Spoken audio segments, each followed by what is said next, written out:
Hi guys, welcome back to our podcast. I'm Elise. And I'm Dom. This week we are just talking about getting into the new year. It's our first episode back. I guess Happy New Year's to Happy everyone. New Year. To everyone watching. It's been like 2.5 weeks, 3 weeks since we've posted something. Yeah, we took a little hiatus. I mean, it was the holidays and I think it was very well deserved. Yeah. Our last episode was family struggles during the holidays. I actually listened to it on the way down today. Did you? Because I don't know, I always just listen to our podcast before we film just to see how I sound. But yeah, no, it was good. It was a good episode. But we do start every episode off with Peak and Pit, but we kind of just wanted to let you guys know what's new with House of Movement and kind of all the revamps that have been in the works. Yeah, there's a lot going on. Yeah, we've showcased it on Instagram, but I guess to anyone who watches a podcast and doesn't follow us on Instagram, we completely redid the website, which was a massive project. You don't understand. When the website finally dropped, which I was waiting so long. We waited, I was I so think, excited. 6 weeks. A long time. Yeah. And when it finally dropped, I had just gotten off of a flight and I was like, okay, post it. Like, I'm ready. Yeah. And I was giddy. I sent it to everybody I know. Yeah. My therapist received it too. Yeah. I was like, look, I know that we don't know each other like this, but I'm going to send it to you. You need to see the progress. Yeah. We did, because before it was just a landing page. I wouldn't even categorize it as a website. And now we have subsections, events, contact, who we've worked with, our sponsors, and about us section. It just looks 10 out of 10. Extremely professional. There's a nice video that like flows right at the beginning. Yeah. It's like a nice little reel that you can kind of just summarizes like everything we've done. So that was like amazing. That was something that we were super excited about. I go on that website at least like twice a day. I go once a week just to like check. I'm a customer. I will say, you know what's so interesting? I feel like before, we never really thought about the website before. So like, we didn't really care to redo it for the longest time. And then when we sat and thought about it, we were like, we need to redo this. Like, no, it was our consultant who basically just explained it to us. We were probably losing so many people along the user journey because our previous website, like I said, it wasn't a website. It was just a microsite. Yeah. So it was very hard to... Because it was just to post events. But something really interesting that I have noticed is I added, once the website was ready to go and done, I added a newsletter pop-up within like the first 10 seconds that you scroll on the website. And I coded it in like a little smarty pants. And I can see how many girls have signed up through the newsletter. Just from that through that pop-up. Yeah. Then it's been like a week. It's like 350. Yeah, it grabs you. It's an instant thing. Because it gives you... And then, like, I guess that transitions in. We've completely redone our weekly newsletter. It's now called The Fine Print. Before it had no name. And we redid our podcast name and just rechanged it to In Her Prime. We felt like it was just more fitting to us. I feel like In Her Prime is we're the only podcast with that name. And that's like a rare find. We wanted something clickable. We wanted something easy search. And we got really lost in Off the Record. Like there were so many podcasts with that name that like we just weren't searchable. And we were stupid when we chose that name, that we were just like, oh, yeah, Off the Record. And like we gave no thought about it. So but In Her Prime makes more sense because we really try and be intentional, not only with our episodes and everything, but with our guests. We are really making a point that all of our guests within the new year are female entrepreneurs or female freelance content creators or anyone that we feel like are in their prime, that are working to get in their prime or that are just extremely successful or we just admire them. So I don't know, it was just like a full circle, everything like tied together, our website, and then it was like, okay, great, now our newsletter's up and running. And the first one went out last Sunday, which Elise worked on, and then we're kind of just alternating. So I'm taking responsibility of it this week. So basically with the newsletter, what we're doing is we're following a similar pattern each week. It's like the same skeleton. The same skeleton where the beginning we offer like some journal prompts for the week or like your mantra of the week, maybe like a goal of the week that we try and give to everybody. And I made it so you can reply to the email with your goals or I don't know, things. We have little things that you can respond to.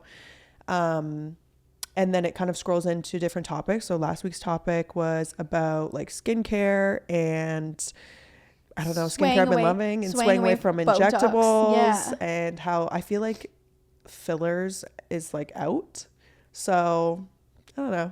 We just want to change the conversation every single week and make it super interactive and have it not be this super intense, crazy read. It's just something that comes out on Sunday, whether like whatever time you end up choosing to open it. It's like a quick 5 to 10 minute read. You can just scroll through and hopefully there's something in there that captivates you. We've attached links to every single product that we mentioned, so then hopefully that takes you somewhere else. So I don't know, we're really excited. I think it makes us feel a lot more professional. Like I think having the website and now having a podcast that we're super proud of and having a weekly newsletter that we were not taking advantage of now when whatsoever. I send an email, I'm like, yeah, like I did that. Yeah, like that was me. You read my work. Yeah. So this week, I just feel like even since having the revamped website, like this week I had calls with Maybelline. I had a call with Bloom today. I had a call with Drunk Elephant and like a PR agency that handles all of them. We also got, which I'm so proud of, and we're waiting for a response. I don't want to like jinx it, so I'm not even going to say it on here. But we got reached out to from this massive entertainment and venue here in Toronto. And I even like cross-checked to make sure it was a legit email. And I checked the person on LinkedIn and they're there with the industry and where they work. I have no idea how she found us. But I don't know. Things are falling into place. So we're super excited. It was like a lot of behind the scenes leading up to the end of November, beginning of December. And like we've said, we brought on a back end team. So they've been a huge support. And it just has been like, I feel like serious about this. I feel like we're working towards something. So I will say though, excited. Like the workload has significantly picked up. Yeah. And not that that's a bad thing actually, because I really enjoy doing the work for House Movement. Like, I don't know. As much as like having a million calls a week is like, can be annoying and it can take a lot of energy out of you. It's really fun when it's your own brand. Yeah. And being like, yeah, this is me. Yeah, or like, no, that's not going to work. Yeah. And you don't need to be like, okay, well, like, let me now figure out and like talk to someone else. It's like, let me talk to myself. Yeah. And see what I want to do. Yeah. So I'm excited for this year. Yeah. It's big things. Okay, we're going to go into peak and pit. What is your peak? Peak, I came back from London. Both of our peaks are travel. Yeah. We both had really good. But I didn't even talk to you about your trip. So London was great. I have family that lives in Clapham. It's right outside of like literally downtown London. I would move to London in an absolute heartbeat. I love the city. I love the people. I love the energy. I love the accent. The food in London is phenomenal. Like just all the different types of restaurants. Like I'm not into Indian food, but the Indian food there is amazing. The Chinese food there is amazing. We went to an amazing restaurant for my mom's 50th birthday. We went to the Lucky Cat, which is Gordon Ramsay's restaurant there in London, and it was just 10 out of 10. We went to a show. We went to a theater production. We went to a comedy show, and then we celebrated New Year's Eve. We went to this restaurant called the Ivy. It's like this really very nice restaurant. There's an Ivy in California. Yeah, I don't know if it's the same, but it's Ivy, and then it was in Chelsea. It was like a circus show, and then my boyfriend and I just went out at midnight and had so much fun, and we stayed out till like 4. Cute. And then we did a day trip to Oxford. Oh. Which was really beautiful. It made me feel like I needed to go back to school. No, but you don't. But I don't. No, I don't at all. But it was just a great trip. It was like very family oriented. I brought my boyfriend along, which was super fun. We went to London 2.5 years ago, so he's been before, but it's different in the summer and the winter. It's cold. And you bought a bag. And I bought a bag, like nothing crazy, but I bought like this cute little mini Longchamp bag in the duty free before I even got to London. See, like I never even think to look in the duty free. Okay, so I don't either, but I've had this bag in mind for like a couple months now, because someone at the restaurant that I work at has it, and she has the green version, and it's like $375 plus tax, so it comes out to, I don't know, like $450, which is not crazy expensive, but it's still like a decent purchase. So then when we were at duty free waiting for our flight to board, when we were leaving to go to London, our flight kept on getting delayed. So then I was like, oh, like let's just go into Longchamp, and they had the bag there, and then it was $310 because you don't pay tax. Okay, what is duty free? You don't pay tax. Oh. Yeah, that's why like a lot of people shop duty free. Perfumes, cologne, maybe I should start doing tobacco. That. You can buy like a bunch of cigarettes, alcohol. True. Like you can get like decent stuff in duty free. They have like all designer makeup, like Dior, Chanel, Tom Ford. Yeah. Actually, I've always wondered, like, why is there a Rolex store in duty free? Yeah, because you don't pay tax. Interesting. So like I bought the bag for $310. That's pretty good. Rather than $450. Damn. So like it makes sense, and like it was not intentional. So that was like my only like little gift to myself. But I just spent a lot of money just because London is expensive. But did you go to Bergdorf's? No, we went to Harrods. Oh, okay. Which is like the same. Yeah, the same. But it was amazing. Okay, now Brazil. Tell me all about it. Okay, my peak was Brazil. Yeah. I love Brazil. But I will say there are definitely moments when I am very scared, and because I feel like sometimes I forget being there that like this is like one of the most dangerous places in the world. And just because like the population is so big, and sometimes it's really eye-opening, like the line of like poverty and wealth, because there's no really middle class. So when I'm at my boyfriend's cottage, no worries. There is like 4 levels of like Face ID and security that you go through to even get in there. And then there's like restaurants and stuff within the community. But for the first week, we were in Salvador, which I have never been there before. And Salvador is where they did the slave trade back in the day. So the poverty level is very high. And there were a few nights where I did not sleep, and I was like so paranoid. Yeah. And even like we went to a restaurant one night, and the restaurant was like maybe 5-minute walk, and my boyfriend was like, no, we can't walk, we have to drive. And I was like, oh, okay, so I can't even just enjoy the fresh air. So that was like scary. I don't know if I would go back to Salvador, but then we went to Rio, and I've been to Rio before and I love it. Obviously Rio is a very dangerous place too, but I think you just need to have like head on a swivel and like just be super aware, be mindful, like know that you're not back home. You just like no jewelry, wear jean shorts and a t-shirt. You don't like speak don't the dress language up too, right? And you're a female. Well, that's like one thing is like at least I have Brazilian looking features. So if I just keep my mouth shut and like my boyfriend does all the talking, you wouldn't really know that I'm not Brazilian. So sometimes they look at me when they're talking to the two of us, and I'm like dead silent, and my boyfriend like, always jokes me. And he's like, they probably think you have like a problem or something because you don't speak. But yeah, I had a really good time. Yeah, the sun is nice. I need to move somewhere warm. Yeah, trust me. I came home, it feels like -22. I was like, great, nice. Can't even take my poor dog for a walk. It's too cold here. Like I was thinking about it actually this week, and I'm like, it's speaking of the California fires, it's so sad for many reasons, like specifically the animals, but Pacific Palisades has always been like my dream place to live, and now it's like in shambles. So I'm like, okay, what's plan B here? Where am I living? But it has to be somewhere warm. Yeah. So I'll be thinking. I would move to Miami. I'd move to like Arizona. I would move to Miami or Arizona. I don't know if I could live in Texas. I don't know. I've never been. So I don't know. But like I'm just thinking like other places that are warm in the States. Yeah. Yeah. I don't know. We'll figure it out. I would live in Miami. What's your pet? Or Pitt. Pitt is honestly, like, I think this literally is the same for the both of us. I came back to work and I was sick for a week and a half. Like, I'm still, like, my nose is still a little stuffed. And I came back and I was like, okay, I need to hit the ground running. Work has been a lot. And I think what I'm trying to say is I wanted to come back full force and I couldn't because I got sick. Yeah. So then it kind of just made me feel like shit. That was like my pit. You were sick ending your trip. No, I've been sick for the past 2 weeks. Like probably the most sick I've been in years. Like hardcore virus. And the day I flew back, and it's like a 12-hour flight. So like being sick on a flight sucks, especially a flight that long. And yeah, like last week I lost my voice and I've been coughing and just like fever, body aches. Like it has just been hell. Yeah. And today I'm like finally getting back to it, but this afternoon like I started to feel it like coming again, and I'm like no. Like this, it needs to go. Yeah. So we're not sure. Okay, well we're gonna overcome our sickness soon. Yeah.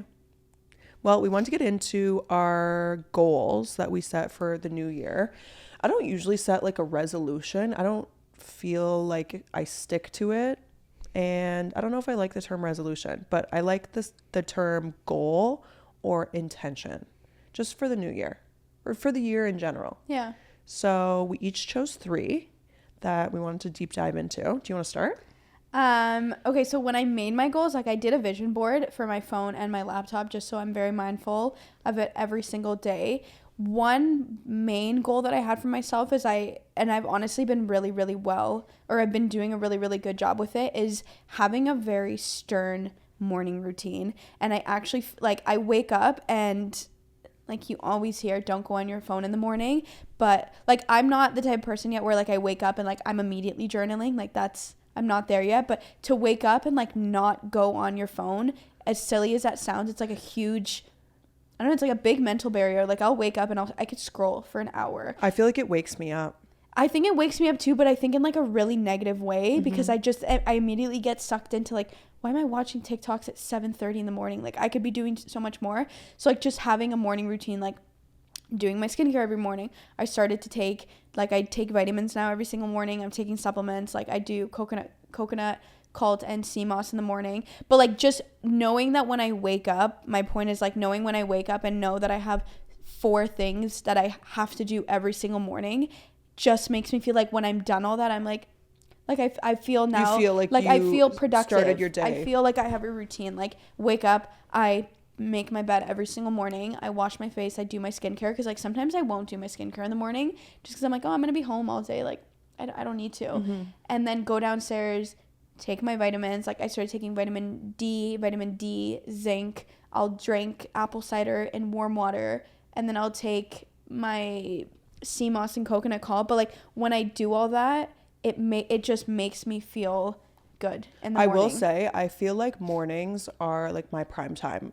Not necessarily, like, waking up early. My alarm goes off at 8, but, like, I'm the type of person. Like, you're saying, I feel like, productivity level. I feel the morning? most productive. Yeah. I feel sort of the highest, like, dopamine levels that I get throughout the day. Like, I don't know. There's something about the morning time that I just feel good in the morning. Not every day, but I would say, like, 5 out of 7 days a week. And something, actually, I got the Hatch alarm clock for Christmas. Oh, you did? Yeah, my mom got it for me.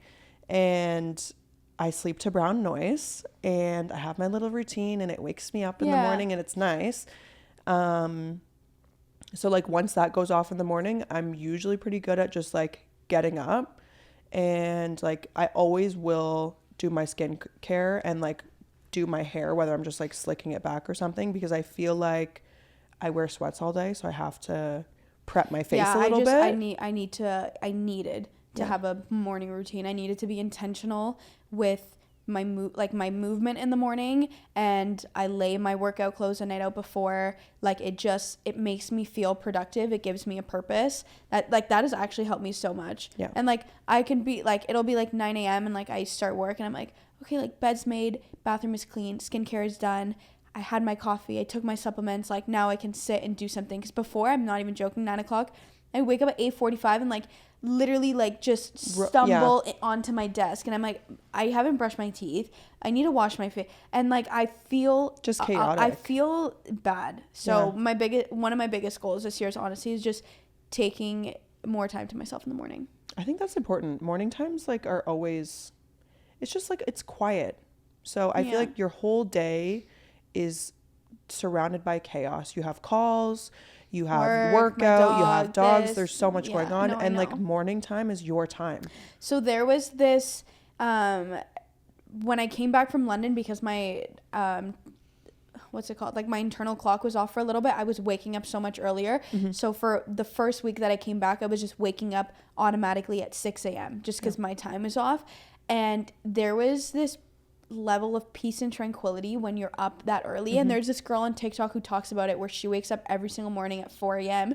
and she got absolutely blasted in the comments, and they were like, you're an influencer, like, why do you need to wake up at 4 a.m.? Like, because it's you quiet. Don't do. But she gave her reasonings, and she was like, I go to bed at 8, like, I have no need to be staying up so late, and this is what works for me. But she was talking about, it gives her a level of zen to know that she's up and there's no one texting her because it's 4 a.m, and no one is emailing her because it's 4 a.m, and, like, nothing is going on, and she can just, she's like, the air feels different at 4 a.m.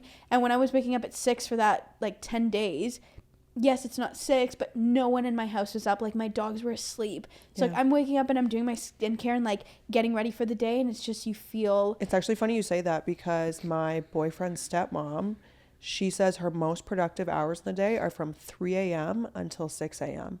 And I'm like, why do you wake up at 3 a.m.? You're insane. But then she gives you her reasoning. And it makes sense. Everyone is asleep. Yeah. And you can get all your work done. Because no one is bothering you. Yeah, that was literally what she was saying. Well, I actually try every day. So I wake up at 8 and I start work by 8:20. Like, I'm up and I'm at it. But my phone is usually shut off from like 8:30 until 10. And I won't really respond to anyone's text other than House Movement. But like, actual work wise, like, I'll be doing work, but I don't want to communicate with anybody right off the bat. Something else that I've been doing is I will turn my phone off, like literally power it off, because yes, on my laptop I have access to WhatsApp and phone and FaceTime, but like my biggest waste of time is Instagram and TikTok, because I'm always on it. And it, like, I'll be doing a task for work and then I just 15 minutes later I'm like, how the fuck did I end up on TikTok? See, I feel like my biggest waste of time is, it's not necessarily a waste of time, but I'm on the email app every 10 minutes checking emails. No, mine's just like I get sucked into things, so I'll turn my phone off. Like, I put a thing on my phone for Google, it'll send me a reminder, like, turn your phone off from 9:30 to 11:45, and like, phone literally gets turned off, and that way the only notifications that I'm getting are phone or FaceTime or something, or a text message, because like I need to work, like I need to get shit done. Fair. Yeah. Okay. What's your second or your first goal? Okay. My first one was being more confident with saying no and knowing your value for whatever position you're in. I have always been a fairly confident person. I've always like come from a family that is very vocal with like sticking up for yourself and really just not taking shit. And I will say, like, there have been times throughout my life where, whether it's in friendships where I'm a people pleaser, or I can't confront a situation, or in a work situation where I get taken advantage of because I'm too willing to do stuff that I'm really not being paid for. And I will say, towards the end of 2024, I finally feel like I found a little bit of my footing where I was like, look, I'm good at my job. I know I provide value in all of my clients' lives as well as like my own brand's life. And if I feel like I'm being taken advantage of, or if I feel like, you know, you're asking me to do something that is not really in my scope of work, I'm going to tell you. Whereas before I would never have done that, and I would have just done it to just keep you happy and let's just do it, because I feel like I didn't know my worth in the workplace. But I don't know, I feel like I have gained this sense of like confidence that I produce good work. So like, let's all be respectful of what each other is like tasked to do. Obviously, if you need help with something, like, I'm always willing to help you, but don't like expect it, type of thing. And even in friendships, like, I feel like I used to be like a kiss ass in friendships, and I don't think that helps friendships grow. No, because I feel like it's not genuine, and you're not. No, or like even really like in the past, like I think that's why a lot of my friendships ended, is because I feel like I was just like a yes man, and I wouldn't want that for myself. Like, I would hope that if I was, you know, said something wrong or was doing something that was like needed to be checked, like, I would hope that my friend would check me. Yeah. So I don't know, just finding like more of a voice, and obviously not in like a mean or like just rude way, but being like more secure with myself. Good. Yeah. Happy for you. And you're gonna do it too. I mean, you kind of already do that, but I do it with work. But I think for you though, because you don't have like, I think like I work for myself. Yeah, that's why. That's where this is coming from. So it can be a fine line. Like, you don't want to piss off a client because like you don't want to lose that stream of income. No, but for sure. I have realized that like I know I won't lose you because I know that I provide value for you. Yeah. No, that's a great mindset to have. Yeah. Okay, my second one is, okay, I'm gonna do a House of Movement one. Okay. My biggest goal this year, and just in general, which is like, I really want to be in like a major publication for House of Movement. And yeah, me too. I want someone to write an article about us, and I want someone to, like, I would love if it was like a progression type of article where it was literally the video of how we started to like 2 years down the lines. Like that video I made of the initial video, it was actually, shout out Rania. She sent it to me, our initial video, and she was like, you need to make a video about this, because she was like, I just saw this video again the other day and I was just thinking about it. And like, you guys fucking did that. Yeah. And I made that video. I want someone to write something about us, and not that I need that sort of validation or that recognition, but like, I want to be in a major publication. I just think that's cool. I just want it. Like, I want to frame it and put it like on my kitchen counter and just look at it. Like, I just want. I will. I will frame anything that we're in. Yeah. No, I really want. I think we have, like, we've been told so many times, and especially with the outreach that we get, we've built something amazing, and we have something really fucking dope in front of us that we've created. And yeah, I want someone to write something about us. I know. Like, I want to be in Forbes 30 Under 30. Oh, for sure. And we will be. Yeah, for like this social club that we have built in Toronto, and which we are extremely proud of. Oh, so, don't worry. I'm fully planning on being in there. So that is like definitely a huge goal of mine this year. Or not this year. I just think it's... just like in general. In general. Like, that is something that I'm working towards. It's something that I want. Okay, my second one is being more present day to day. I feel like I live a very fast-paced life. My brain moves 1,000,000 miles an hour.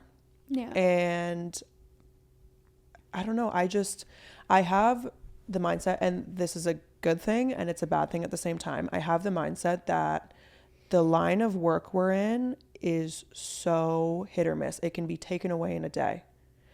So how my brain thinks is, do it now. Like, push everything aside, do it now. So I work a lot, and I like working, actually. So it's a confusing dynamic. But I do find myself having a really hard time being present, like genuinely present. Just like, you know, when you're sitting with somebody, whether it's like your boyfriend or a friend, and you're just genuinely present in that conversation and you're not thinking about anything else. Yeah. I have a really hard time doing that. And I've noticed the past few months that it kind of stresses me out that I have a hard time doing that, because I feel like in a way it has or can put like a toll on my relationship or my friendships. And being present is like such a valuable thing, because tomorrow is not guaranteed and you don't know what can happen, you know, the next hour. Yeah. And I feel like I have a hard time already internalizing all of that and really taking it in that nothing is guaranteed and you need to be present and grateful for like every moment and every day that you have with somebody. So I'm really trying to really take that in. I think just learning, because you work out of here, you like your whole life is just this is your office, this is where you take your meetings, this is where you create, like this is where you do everything. It's like there's no transition where it's like, okay, I'm coming home and I'm turning it off. Well, so I think it's like even when I go home to like visit my parents, I have moments where I'm present, but not to the level that I want to be. Yeah. So that's like a major goal for me this year. Good. So yeah. What's your third one? Third one is I definitely want to have a better relationship with my family. Not that we have a bad one. I don't know. I just think that it could be better, and I get along really great with my mom. Like we have a great dynamic. I just think as a whole, like there's definitely flaws, and I think that I don't do a great job of alleviating some of the stress that can be at home. And I think family dynamics can be extremely challenging. Like, For sure. no family is perfect. Not everyone is going to get along all the time. But me as an individual, being 24 and claiming to be this super mature, grown adult, like, there are moments where I know that I act like a child and that I'm petty and I'm rude and I'm inconsiderate of other people's feelings, and I can't be being home and then expecting to be treated super nice and with respect and everyone love me and take care of me when I'm being just like this raging bitch, for lack of better words. So it's definitely, I just want to be putting out like better relationships, and that's, it's just something I want to work on this year. I mean, I think family dynamics is always a difficult thing. Like, I feel like all of my friends actually, and a lot of people in my life have different family dynamics, and everybody's dynamic is different. Everybody has a problem with a different situation. And I think at the end of the day, as long as like everybody is respecting everybody's boundaries and just having like a mutual level of respect, then you can have a great family relationship. Yeah. I think there's a difference when, like, I do have friends where that respect isn't there, and then there's obviously like conversations that need to be had, or realistically, like, sometimes family is not like a guaranteed to have in your life if you feel like they're constantly disrespecting you. And I don't think that it'll ever get to that point. I want a very strong, deep rooted, family oriented life at home. And just looking at from an external perspective, I know that there's things that I can do to be better, as I'm sure there's things that my mom could do to communicate better, and as I'm sure there's things that my dad could do better, but you can control yourself. I can control myself. I think that's the point. Like, I used to spend so much of my time last year getting so fixated on family drama and like fuming because of reactions that I would get from other people, and my mom would always literally say to me, she's like, well, why are you being like that though? And I'm like, but like it's so true, because I'm not in control of how, not even like my friends, like I'm not in control of how you react, and I'm not in control of how someone at my work is going to react, but the only thing that I am in control of is how I present myself and how I deal with my emotions. So that's just, I think it will transcend into like other aspects of my life, but definitely at home. Sure. Because I know when I'm having a really bad moment and then I have like an even worse moment at home, I'm like, I want to die. Like, if I, like, you have a bad day and then you go home to like an even worse situation, you're like, okay, well now we're now where, like, where am I going? Where am I going? Yeah. So that's like, I just want to be live, laugh, love at home. Yeah. I mean, it's never going to be perfect, but there is like definitely things everybody can fix day to day. Yeah, because I think I'm like, oh, everyone's a problem.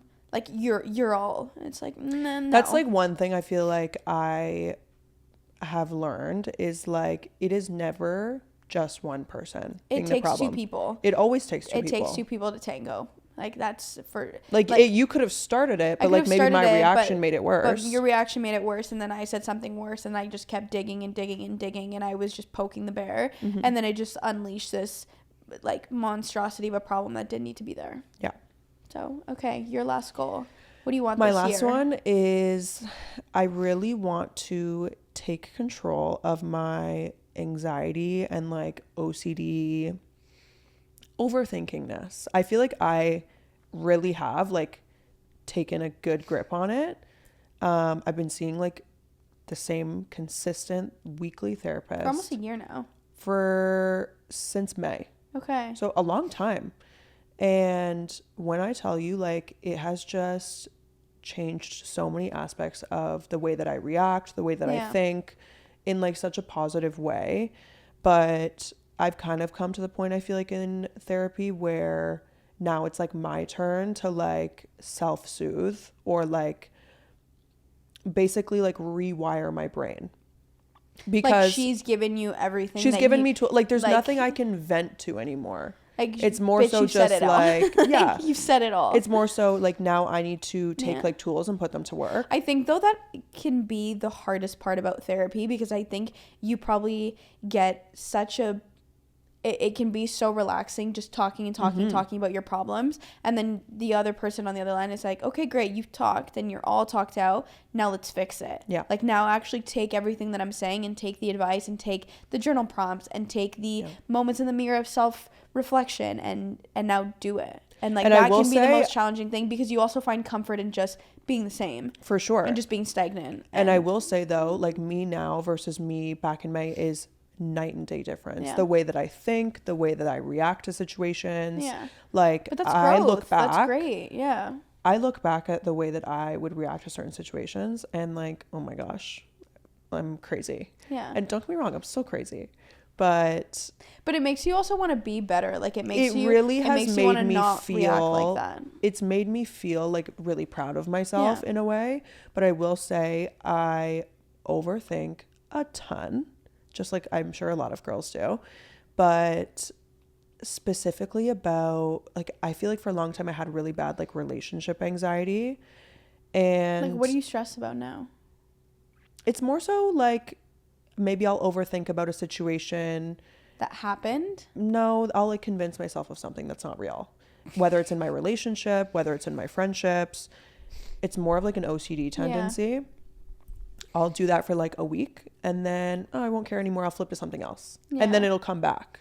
So really trying to get a grip on that, and I'm trying to journal because I feel like putting it on paper and then being like, actually that's not real. Actually, you're insane. Like and it's never about like cheating or it's not about like stuff like that because I have like solid trust in my relationship and stuff. It's more so just, I don't know, stupid shit. Yeah, that happens though. And you're obviously definitely not alone, but I think it's really good that you have your therapist and your support system because I truthfully do not think that you would have been able to get to where you are now without her. Either. And like you said it, like I have a toolkit and I have so many resources and so many podcasts you can listen to and blah blah blah blah blah, the list goes on.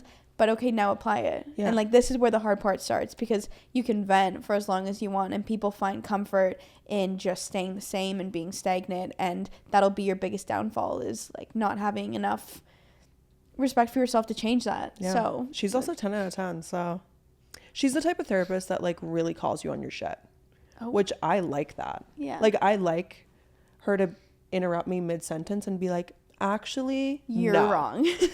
We're going to rewind that and you're not right. Actually, don't do that. So yeah, 2025, we're bettering ourselves. Okay, I think we should just close it there. Thank you guys so much for listening to this week's episode. If you haven't set New Year's resolutions or intentions, please let this be your sign. I don't think it needs to be this big, drastic change. It can be as silly as I want to take one more workout class a week, or I want to read 5 pages tomorrow. I think it can be super tiny and it can escalate and grow from there. But I think it is really important to set intentions and figure out what didn't work last year, what worked, or what didn't work last year and what you want to work on this year. Because I think it's growth and it's progress and you need it. You got to evolve. You got to be better. We're going to be better. Thank you guys so much for listening to In Her Prime. Yeah. And we'll talk to you next episode. Yeah. Okay, bye. Okay, see ya.